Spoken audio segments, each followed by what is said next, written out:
Tell us what you're riding this year and explain again why perhaps, you may not be making the podium because there are two classes. Yeah, I obviously been on factory teams in my whole career, and this last couple of years as a CRT claiming rules, and I was offered a ride.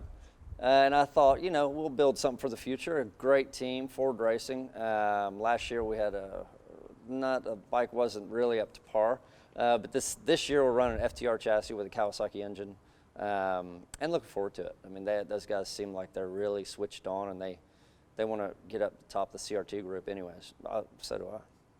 And again, for the uninitiated, Superbikes is king, if you like, here in the United States, the AMA.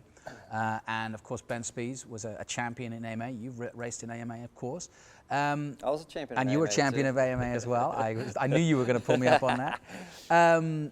But MotoGP is effectively, like you say, the Formula One level. But you, as a world Superbike two-time champion, Ben, as a one-time champion, it's almost like a ladder too. Superbikes is just under, but it goes both ways. Max Biaggi, big champion on that side, came back as Carlos Checa has done. So there's a parity between the two championships, but they are quite different. Yeah, I get this question too. Why go back to Superbike, or why stay in CRT? And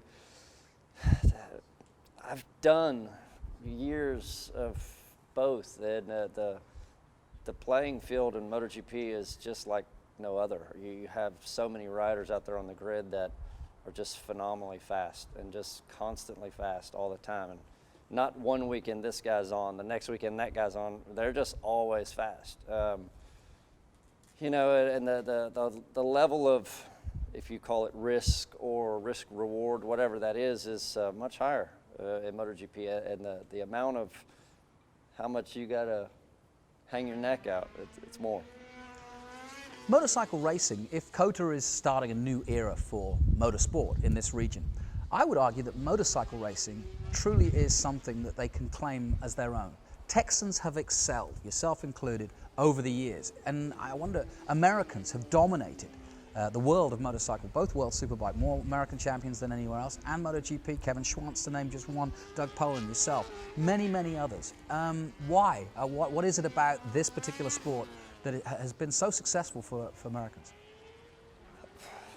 It's just attitude. It's just attitude, and I think, when you get into that attitude of kind of win, not necessarily at all costs, but when you just become accustomed, when you grow up, you become accustomed to winning and that feeling, and that feels good. And you know what you have to do yourself to win. You can't go and, fart around with all your buddies chasing a bunch of girls. You have to make sacrifices to be able to do that. And just an attitude. It's an attitude that we have that I've been in Europe since '95.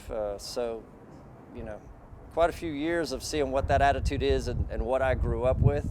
And what I grew up with is just a little bit different. And it was more of maybe just a fierce, competitive, I wanted to win, and attitude. And it's something that you've also instilled both in your son who's coming through, but also in other youngsters. You have been part of a lot of programs. I know you do a lot of traveling to see some of the youngsters that are coming up and trying to get a little bit of inspiration. I know you do a lot of that. You've also got your own boot camp, which isn't necessarily for kids, but you are giving back. You are trying to bring your skills to bear on some of the next champions of the future. And I think, again, for the Circuit of the Americas and this new era, that's important.